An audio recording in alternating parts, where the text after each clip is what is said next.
Assalamu alaikum. Okay, this is the part two of that presentation skills video. How you can develop your presentation skills. हम 7 slides discuss कर चुके थे and now we are on how to calm your nerves, the 8 1. Alright, तो अब बात ये आ जाती है कि calming your nerves का मतलब ये है कि किस तरीके से अपनी nervousness को आपको अपने काम करना है presentation के टाइम बहुत composed, बहुत अच्छी everything very articulate और आप बहुत अच्छे से present कर रहे हो. So ये किसका अब ये पॉसिबल कैसे है, हमें ये देखना है. So first of all the first thing that you need to do is practice practice practice practice practice makes a man perfect. ऐसे नहीं कहा गया है, ये इसलिए कहा गया है so that the more you practice the more you get control on your words, on your speech, on your posture, on everything that you do in a presentation. Practice में आपको होता क्या है, जब आप प्रैक्टिस ऑलरेडी कर चुके होते हो तो आपको एग्जैक्टली पता होता है द टाइम ऑफ स्पीकिंग आप किस तरह से बात कर रहे हैं. ठीक है, आपके वर्ड सही निकल रहे हैं. For example if you want to give presentation in English तो स्पेशली बहुत ज़्यादा अटक जाते हैं, बहुत कन्फ्यूजन हो जाती है. ठीक है, ज़रूरी नहीं है कि आप इतने अच्छे इंग्लिश स्पीकर ना हो इसलिए आपको problem. At times you are a good speaker but again because of the nervousness आप इंग्लिश के आप उर्दू भूल जाएँ, अगर उर्दू आपकी फर्स्ट लैंग्वेज है तो. ठीक है, तो नर्वसनेस एक ऐसी चीज़ है जो कि वो इफ़ेक्ट करती है irrespective of the language that you are speaking.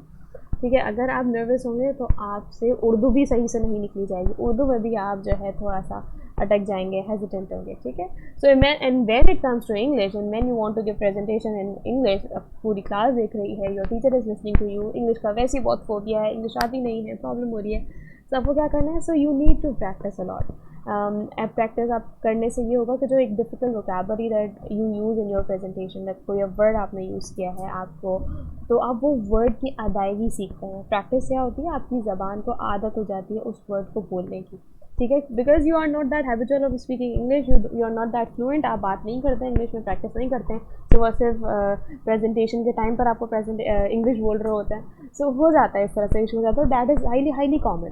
Problem नहीं है, अगर आप प्रॉब्लम आइडेंटिफाई कर दें तो उसके बाद आपको बस इसकी सॉल्यूशन देखना है. तो उसका सॉल्यूशन क्या है, प्रैक्टिस. ठीक है, तो सबसे पहले आपको वर्ड्स आपके जो कंपोज बहुत क्लियरली आपके निकलेंगे वो सुबह से आपकी प्रैक्टिस के थ्रू होंगे. ठीक है, and then you have to arrive early at the destination. जो भी आप जहाँ भी आप प्रेजेंटेशन दे रहे हैं, क्लासरूम के अंदर, किसी भी जगह के अंदर, आपको पहले पहुँचना है. क्यों? क्योंकि उससे आप थोड़ा लेस नर्वस होते हैं. ठीक है, देखिए already when you are giving a presentation you are nervous because of a lot of things. English बोलनी है, बेबी प्रेजेंटेशन अच्छी आए ना आए, मार्क्स कम हो जाए, ये हो जाए, वो हो जाए, सब देखेंगे सब. तो already there are so many things that you need to worry on. तो अगर आप यहाँ पे भी प्रॉब्लम कर जाते हैं, अगर आप लेट आ जाते हैं तो आप एक और चीज़ को ऐड कर देते हैं, अपनी नर्वसनेस के अंदर ऐड कर देते हैं. तो हमेशा टाइम पे रहें, चाहे आपकी प्रेजेंटेशन इतनी प्रिपेयर्ड नहीं, आपको लग रहा है कि लास्ट मोमेंट पे आप प्रेजेंटेशन आप पहुँचे, उस जगह पे पहले पहुँचे ताकि you absorb the surrounding, the vibes in your surrounding. आपको अंदाज़ा हो कि ओके माहौल कैसा है, एटमॉस्फेयर क्या है, किस तरह से मुझे प्रेजेंटेशन देनी होगी, कितने लोग हैं, कितने लोग प्रेजेंट हैं, आज लोग कैसे दिख रहे हैं, आज लोग स्लीपी हैं, इंटरेस्टिंग मतलब इंटरेस्टेड उनके लुक्स हैं कि वो क्या प्रेजेंटेशन सुनना चाहते हैं. तो बहुत ज़रूरी है कि आप जल्दी पहुँचें. Okay, familiarise your self with the surrounding, जो हमारा थर्ड पॉइंट है. सराउंडिंग्स किस तरह से आप फेमिलराइज कर सकते हैं, आप देखें कि जब फॉर एग्जांपल स्पेशली जब आपका टीचर जो है वो अभी आए नहीं है. ठीक है, आपके टीचर क्लासरूम में एंटर नहीं है. So what you can do is आप जाएँ उस स्पॉट के ऊपर जहाँ आपको प्रेजेंटेशन देनी है. ठीक है, सारे स्टूडेंट्स अपनी बातों में बिजी होंगे, they will be busy on that. तो आप ज़रा देखिए क्या लगता है एक टीचर की जगह पे खड़ा होकर या एक उस स्पॉट पे खड़े होकर जहाँ आपको प्रेजेंटेशन देनी है. अगर if you are using a mic, देखें माइक यूज़ करने में क्या माइक कैसे ओपन ऑन एंड ऑफ कैसे होता है, किस तरह से चीज़ें जो हैं वो फंक्शन कर रही हैं. तो वहाँ पे जब आप एक स्पॉट पे खड़े होते हैं आपको रियलाइज़ करते हैं, आप वो एब्जॉर्ब करते हो उस सराउंडिंग के अंदर. तो जब आपको फिर प्रेजेंटेशन के कॉल आउट किया जाता है तो आपको थोड़ी सी प्रैक्टिस होती है उस चीज़ की. ठीक है, सो आपको ये करना बहुत ज़रूरी है. And then you have to meet and greet presentation से पहले. अगर आप बिल्कुल खामोशी से गए हैं, पूरे टाइम प्रेजेंटेशन प्रिपेयर कर रहे थे, बस ऑन द स्पॉट जल्दी से गए और टीचर ने बुला दिया, तो आप कंफ्यूज हो जाएंगे, आप नर्वस हो जाएंगे. ठीक है, तो आप क्लास से पहले आएंगे, स्टूडेंट से बात करेंगे, ज़रा सा उनसे उनके व्यूज़ लेंगे कि how much they have prepare for the presentation, और आप थोड़ा सा अपना टॉपिक डिस्कस करेंगे. तो at times when people ask you what is your topic, उसको एक्सप्लेन आप इतनी दफ़ा कर दें, इतनी दफ़ा करते हैं कि आपकी प्रैक्टिस ऑटोमेटिकली हो जाती है. ठीक है, so through meeting and greeting आपकी वॉइस आपकी प्रैक्टिस हो जाती है. ठीक है, and then you need to take deep breaths. If you are very very nervous, बहुत प्रॉब्लम हो रही है, तो थोड़ा सा डीप ब्रीदिंग करें. डीप ब्रीदिंग एक्सरसाइजेज आप सबको पता है. उससे ये होगा कि आप थोड़ा सा अपने आप को काम कर पाएंगे. ठीक है. And then you have to smile, क्योंकि नर्वसनेस में आप भूल जाते हैं स्माइल करना, but smile is very important to tackle this issue. तो आप थोड़ा सा स्माइल करें, थोड़ा सा हो जाएगा आपका आपका आपको लोगों की आदत जाएगी, स्माइल करने की आदत हो जाएगी. थोड़ा सा कम लेस नर्वस आप फील करेंगे. Work on your pause. What is the pause? क्या है पॉज? पॉज ये होता है कि जब आप कोई भी, देखिए फॉर एग्जाम्पल, जब when you are nervous you keep on saying things, बोलते रहते हैं बोलते रहते हैं बोलते रहते हैं, either in English or in Urdu. You keep on saying, keep speaking. ठीक है. So you have to work on your pause as well. When you are giving a presentation, you have to give time to your audience to grasp the knowledge that you are delivering. ठीक है. तो उन्हें ज़रूरत होती है एक certain pause की, ताकि वो लोग समझ सकें कि whatever you have delivered, उनको सोचने में थोड़ा टाइम लगता है. Thinking process takes time. ठीक है. So for example now when I am saying anything, वैसे I talk a lot, I don't work on my pause. So when I am saying something, at times I am taking pause like this, ये वाला pause. तो इस pause में क्या हो रहा है, मैं आपको सोचने का मौका दे रही हूँ कि मैंने जो पॉइंट डिलीवर किया है, तो आप उसको ग्रैस्प करेंगे, आपका माइंड उसको एडजस्ट मतलब एब्जॉर्ब करेगा. Understood. So you have to work on your pause as well. अब इस पॉज में होता है, आपने एक पॉज दे दिया लोगों को सोचने के लिए, और एक पॉज आपकी अपनी ब्रीदिंग के लिए भी हो जाता है. ठीक है. और थोड़ा सा आप सांस ले लेते हैं. एट टाइम्स आप पॉज किस तरह से ले सकते हैं कि you are saying things again and again. आपने बोला है in now you need water, क्योंकि नर्वसनेस में आप थोड़ा सा ज़्यादा यू फील थर्स्टी. ठीक है. सो आपको पॉज लेना है. So what will you do? आप कहेंगे okay this is my topic, so what do you think about that. आपने सिर्फ ऑडियंस की तरफ एक क्वेश्चन थ्रो कर दिया. ओके, आपको क्या लगता है इस टॉपिक के बारे में? सो आप क्या, do you have any opinion on this, or do you want to share anything, any example? तो आपने इस तरह से उनको एक दिया, और आपने उसी मोमेंट पे क्या किया, आपने आपको because you were feeling thirsty. अब आपको उनको बताना नहीं है कि आपने पानी के लिए इनको ये क्वेश्चन दिया.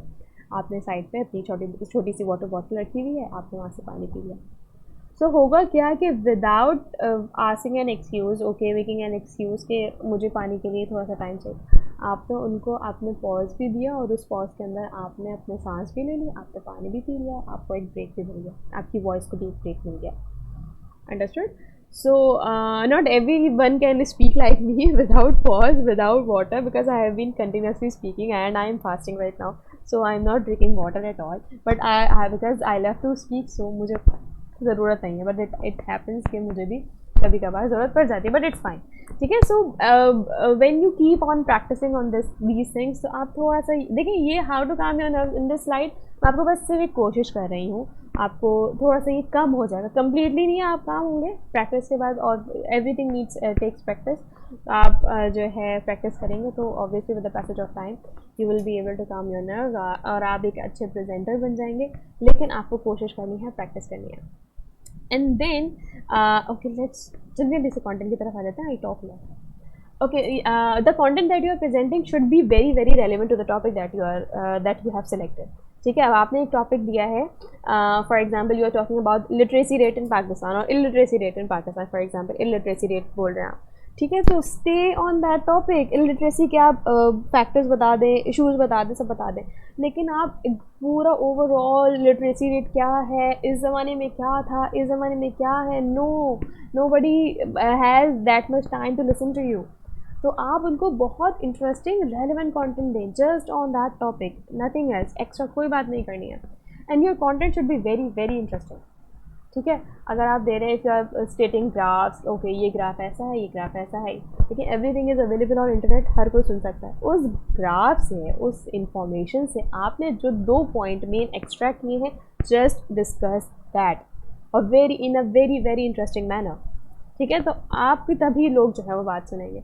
And then your content should be research based. Obviously you are talking to a group of people, you are speaking to a group of people. आपको बहुत सुन रहे हैं. अगर आप अपने ऑफिस में प्रेजेंटेशन दे रहे हैं, आपके क्लासमेट सुन रहे हैं, अगर आप क्लास के अंदर प्रेजेंटेशन दे रहे हैं, तो आप ऐसे ही कोई इन्फॉर्मेशन नहीं डिलीवर कर सकते. That should be research based, that should be authentic, क्योंकि कोई भी आपको क्वेश्चन कर सकता है. क्लासमेट से करेंगे तो obviously they are not going to question you, क्योंकि वो आपके फ्रेंड्स होते हैं तो वो क्वेश्चन नहीं करते, बट एट टाइम्स जिन लोगों को if they want to pull your leg, वो ज़रूर ऐसा कोई क्वेश्चन करेंगे जो कि आपको कंफ्यूज कर दे. So when your content is very research based, authentic है, आपको पता है कि आपने ये टॉपिक के ऊपर रिसर्च की है, so you don't get confuse. आप किसी के कहने पे भी कंफ्यूज नहीं होंगे, आप किसी के क्वेश्चन पे भी कंफ्यूज नहीं होंगे. If somebody ask a question you will be able to answer that very confidently. ठीक है. सो आपको ये चीज़ का ख्याल रखना. And then you need to effectively deliver your content. बहुत अच्छी प्रेजेंटेशन प्रिपेयर की है, बहुत अच्छा सा आपने स्लाइड्स बनाई, everything is very good, but then you have not worked on your giving presentation effectively, so everything is a waste. Alright, तो आपको बहुत अच्छे से इसको डिलीवर भी करना सीखना है. Okay, how to start a presentation. Presentation start कैसे कर सकते हैं? अब ज़रा प्रेजेंटेशन एक्चुअल प्रेजेंटेशन के ऊपर आ जाते हैं हम. वैसे एवरीथिंग इज़ इंक्लूडेड, लेकिन कुछ चीज़ें जो हैं वो एक्चुअल प्रेजेंटेशन के ऊपर बात करिए. Okay, how to start a presentation. You have to open with an interesting introduction. आपको बहुत अच्छा सा एक इंट्रोडक्शन से स्टार्ट करना है. फॉर एग्जांपल अपने आप को अच्छा सा इंट्रोड्यूस करवाएं. maybe you can start with an interesting introduction of the topic that you have selected. ठीक है, तो आप क्या कर सकते हैं? ओके, आप बोलें okay this is the topic of my presentation and I have selected this topic because of this whatever the reasons are. तो ऐसा होता है कि आपने अगर टॉपिक के ऊपर भी जस्टिफिकेशन दे दी है, ओके मैंने ये टॉपिक ऐसे ही नहीं उठा लिया, इसके ऊपर रीज़न है. I am not talking about literacy rate of Pakistan, ऐसे ही मैं नहीं कर रहा हूँ, because I have seen that, मैंने देखा है कितना लोग इफेक्ट कर रहे हैं, जिसकी वजह से the Pakistan is left behind because of that. ठीक है, तो आपने हर चीज़ को बहुत इंटरेस्टिंग वे में प्रेजेंट करना है. And for that you need an interesting introduction. अपना भी हो सकता है, if you are that confident, अपने बारे में बहुत अच्छी सी बात बता दें, और you can just introduce your topic. Open with a hook. Hook क्या होता है? एक हुकिंग स्टेटमेंट ये होती है कि लोगों की अटेंशन को आपने हुक कर लिया, मतलब आपने ग्रैस्प कर लिया या आपने गेट कर लिया, इस तरह से. ठीक है, तो आपको इस तरह से एक बहुत ही इंटरेस्टिंग सी चीज़ों के साथ आपको एक हुक के साथ वो करना है, स्टार्ट करनी है. और you can ask a thought provoking question. एक सवाल दे दो उनको बड़ा सा. क्या आपने कभी सोचा है कि पाकिस्तान के इतनी पीछे रहने की वजह क्या है? आपने एक ऐसा एक क्वेश्चन दे दिया. Have you ever thought about it. आपने ऐसा एक क्वेश्चन दिया, वो बड़े ही कोई कॉन्फिडेंट आके बहुत ही अच्छी कोई लैंग्वेज के अंदर, बहुत ही अच्छे टोन के अंदर आपने इस तरह से बोला, तो हर कोई सोचने पड़ जाए और हर कोई बोलेगा oh my god this is the person that is living this. वो कितना कॉन्फिडेंट है और वो कितना अच्छे से बात कर रहा है और उसकी आवाज़ कितनी अच्छी है. तो यहाँ से जो है वो चीज़ें जो आपने ऑडियंस की जो अटेंशन को है वो आपका बॉन्ड यहीं से क्रिएट हो जाता है. और you can use a shocking fact. बहुत ही कोई शॉकिंग कि इतना यहाँ पे ऐसा हुआ, वो हर कोई शॉक हो जाएगा, everybody will start listening to you. और you can use a visual. आपने कोई ऐसी पिक्चर शो कर दी है जो कि बहुत एब्जॉर्बिंग है, बहुत सेल्फ एक्सप्लेनेटरी है, आपने वो कोई यूज़ कर ली. or you can ask a what if question. What if you are in a situation in which whatever the question is. ठीक है, सो आप ये सारी चीज़ें हैं जो कि आप यूज़ कर सकते हैं. Again it depends entirely on you. क्या आपका टॉपिक है, क्या किस तरह से आप कंफर्टेबल हैं कोई भी चीज़ डिलीवर करने में. आपको सिर्फ वो सीखना है. And it could be anything else apart from this. हो सकता है इन सब चीज़ सब हट के आपके लिए कुछ हो. So things vary, styles vary, but you have to be formal. सिर्फ इस चीज़ का ख्याल रखना है. Formal language, formal tone, formal content. That's it. उसके बाद इसके अलावा आप कोई भी चीज़ ऐड कर सकते हैं.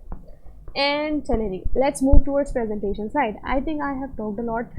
I don't know, but I speak a lot. Okay ji, presentation slides में आपको कहना है your slides should be relevant to the topic. We all know that. Less is more. What is less is more? ज़रूरी नहीं है that the more the better, the bigger the presentation is the better. नहीं, ऐसा नहीं है. Presentation में ये rule apply नहीं होता. प्रेजेंटेशन में if somebody is listening to you for 10 minutes, तो आप 10 मिनट्स में ही बहुत अच्छी बात जो है वो डिलीवर कर दें. आप कम बोलें, आप अच्छा बोलें. Obviously this is not relatable to me. The content that I am presenting right now, I am speaking a lot, but I need to do that because एक एक चीज़ की इंपॉर्टेंस को आपको समझाना बहुत ज़रूरी है। लेकिन आपका प्रेजेंटेशन का टॉपिक एक छोटा सा टॉपिक होता है, आप उसको ज़रूरी नहीं आप बहुत सारी इन्फॉर्मेशन एक स्लाइड के अंदर इतनी सारी आपने पॉइंट्स कर दी और आपको एक्सप्लेन करने का टाइम नहीं है आपके पास।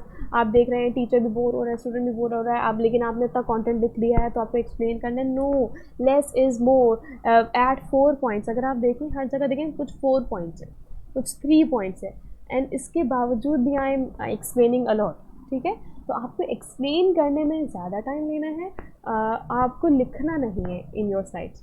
Okay, and then you need to limit your bullet points. 5 points are enough, enough, not more than that. 5 point से ज़्यादा आपकी जो है प्रेजेंटेशन, आपके पॉइंट्स जो हैं बुलेट पॉइंट्स नहीं होने चाहिए।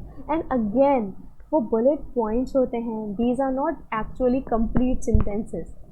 ऑलराइट, अगर आप यहाँ पे देखें इसी स्लाइड के अंदर, मैं जो फर्स्ट सेंटेंस, अगर मैं तो उसको सेंटेंस फॉर्म में लिखूँ तो मैं लिखूँ your slide should be relevant to the topic. ठीक है, सो ये मेरा हो जाता है complete sentence, but instead of that I am using a bullet point. Slide should be relevant. आपको बुलेट पॉइंट्स में, की पॉइंट्स में बात करनी है अपनी स्लाइड्स के अंदर। कंप्लीट सेंटेंसेस आप नहीं लिखते हैं। ठीक है, ओके जी। Simplify your slides, you need to simplify your slides.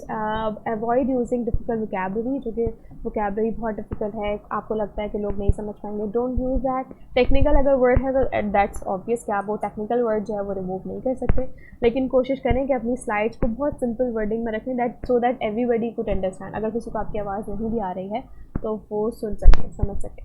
ठीक है, rethink visuals, the visual that you are adding, सोचें क्या वो ज़रूरत है उनकी, क्या विजुअल्स इस तरह से हैं कि क्या वो आपकी बात को ज़्यादा अच्छे से प्रेजेंट कर सकते हैं, because at times pictures speaks मोर। तो आपको पिक्चर्स के ऊपर आपको देखना है कि आपने जो भी विजुअल्स ऐड किए, जो भी पिक्चर ऐड किए, क्या वो ज़्यादा अच्छा कंटेंट डिलीवर कर रहे हैं, तो आप ऐड करें, अदरवाइज़ अगर नीड नहीं है तो ना करें। ठीक है, totally up to you. And then you need to think about the font that you are using. Font कौन सा है, ऐसा है कि that is audible to all, sorry visible to all, क्या वो सब देख सकते हैं, क्या वो बहुत फैंसी तो नहीं है, क्या वो बहुत उसकी कलर जो है वो कुछ वैसा नहीं है। ठीक है, तो यहाँ इन सब चीज़ों का आपको ख्याल रखना है। I think I have talked about the voice as well, या इस कंटेंट में कहीं डिलीवर हुआ है अबाउट वॉइस। आपको वॉइस कैसे रखनी है, that should be very clear and very Audible. सही, ऑडिबल होना तो आप लोग कर लेते हैं कि चलें भाई ज़ोर से बोलना है सब सुन रहे हैं, और अगर आपके पास माइक है तो आपको ये ऑडिबिलिटी का जो है वो इशू नहीं होता। But at times you use some words और your style of speaking is in such a way that आपके वर्ड्स जो है वो क्लियरली आपके मुंह से बाहर नहीं निकलते हैं। ठीक है, तो अगर आप मुंह में बोलेंगे nobody will be able to understand you. तो आपको बहुत ज़रूरी है कि आप वर्ड्स को बहुत ओपनली अपना मुंह खोल के, नॉट मतलब ऐसा भी नहीं कि everybody will laugh on you कि आप किस तरह से बात करें, लेकिन आपको इतना अच्छे से अपने वर्ड्स को डिलीवर करना है कि दैट एवरीबडी वुड अंडरस्टैंड हो कि आप इस वक्त इस वर्ड ये वर्ड बोल रहे हैं, either in English or in Urdu, whatever the language or whatever the medium that you are using. Very clear, clarity of the words बहुत इंपॉर्टेंट होता है। ऑल राइट, उसके लिए आपको ज़रा सा प्रैक्टिस करनी होगी। एवरीथिंग नीड्स प्रैक्टिस, क्या कहाँ प्रैक्टिस नहीं करनी है। ओके, ठीक है, okay, so identify what is wrong with the following slides. अच्छा, दी स्लाइड्स, ये जो स्लाइड्स मैंने बनाई है, this is for my students. तो इस वक्त मैं जो अपने स्टूडेंट से क्वेश्चन पूछती हूँ, since I don't have any students, I have me, मैं हूँ और मेरे साथ भी मैं हूँ, so I will be answering the question. अच्छा, जो यहाँ पर मुझे प्रॉब्लम दिख रही है वो ये है कि because of the background the fonts are not prominent, मुझे नहीं नज़र आ रहा, मुझे कुछ नज़र नहीं आ रहा है, although I can see that, लेकिन मुझे नहीं नज़र में आ रहा। ठीक है, तो अगर आप इस तरह का कोई बैकग्राउंड ऐड कर रहे हैं, सो आपके जो फॉन्ट है, तो whatever the content that you have written pasted, वो यहाँ पे नज़र नहीं आएगा। ठीक है, so don't add fancy slides, कोई ज़रूरत नहीं है, बी सिंपल, अपनी बात अच्छे से करें, सिंपलिसिटी जो है बहुत ज़रूरी होती है। And the font colour also, एक तो बहुत सारा कंटेंट है, अगर आप यहाँ पे देखें बहुत सारे सेंटेंसेस बहुत ज़्यादा लिखे हुए हैं, ऑर्डर में नहीं है, कुछ कहीं है, कुछ कहीं है, कहीं अंडरलाइनिंग है, कहीं नहीं है, कहीं कैप्स लॉक ऑन है, कहीं नहीं है, और उसके बाद जो उसका the most importantly the because of the background slide is not visible at all, at all. ठीक है, आपको ऐसी स्लाइड नहीं रखनी है। नेक्स्ट ज़रा सी बात कर लेते हैं फॉन्ट के ऊपर। Bad font choices, this font is too small, ये फॉन्ट अगर आप बैक ऑफ द अब बिल्कुल बैक ऑफ द क्लास कोई स्टूडेंट है या कोई भी आपकी जो ऑडियंस है वो नहीं ये वाला फॉन्ट देख सकती, इतना छोटा नहीं होना चाहिए. This font is too large, अब इतना भी नहीं कि आपको उनकी विजिबिलिटी के लिए आप इतना बड़ा फॉन्ट कर दें तो उनको समझ में ना आए, ठीक है. This font is too fancy, ज़रूरत नहीं है इतनी फैंसी फैंसी फॉन्ट्स की. क्लियर, सिंपल लिखें, कैलिब्री यूज़ करें, टाइम्स न्यू रोमन यूज़ करें, सिर्फ सिंपल फॉन्ट्स यूज़ करें. Okay, this font colour is hard to read. Exactly, मतलब अगर आप देखें आपका बैग भी जो है इसी कलर का, आपने फॉन्ट कलर भी कुछ उसी से मिलता जुलता है, सिमिलर है, तो this is not visible right now. तो आपको इस तरह से कुछ नहीं यूज़ करना है. This font does not line up, ये ऑर्डर में नहीं है, ये भी काउंट होता है. Everything is counted. आपको लगता है कि ये चीज़ें मैटर नहीं करती, लेकिन ये सब ऑर्गेनाइजेशन बहुत मैटर करती है. So this is very well with the other lines. Okay, making it very hard to read. Obviously बहुत छोटा है, नहीं नज़र आ रहा. Understood? So ये आपकी बैड फॉन्ट चॉइसेस हैं जो कि आपको नहीं करनी है. अगर आप यहाँ पे देखें तो ये कौन सा फॉन्ट है, ये इस फॉन्ट का प्लीज़ यहाँ पे शो हो जाए. ओके, दिस इज़ 20 यूज़ कर सकते हैं, 26 भी यूज़ कर सकते हैं आप, ठीक है. और यहाँ पर आपकी 36 भी हो सकती है. तो अगर आप इसको 26 यूज़ करें, अगर हम 26 इसको कर देंगे, क्या ये बहुत बड़ा हो जाएगा? Let me check. ओके, 26 नहीं 28 है, बट दिस इज़ विजिबल. कौन कॉल कर रहा है मुझे? अस्सलाम वालेकुम. हाँ, एक okay okay okay. So this is emergency and I need to go. मुझे लग रहा है वैसे भी ऑलरेडी कि आई हैव टॉक्ड लॉट, तो ये फिर पार्ट 3 की तरफ भी मूव कर रहा है. हमने फ़ॉन्ट बात कर ली, हमें सिर्फ उसे प्रेजेंटेशन स्लाइड्स कैसे होनी है उसके ऊपर बात करनी है, कंक्लूजन के ऊपर बात करनी है, अपीयरेंस के ऊपर. Okay, very important topic. I can talk a lot on these topics. चलिए जी, आज का एंड करते हैं यहाँ पर.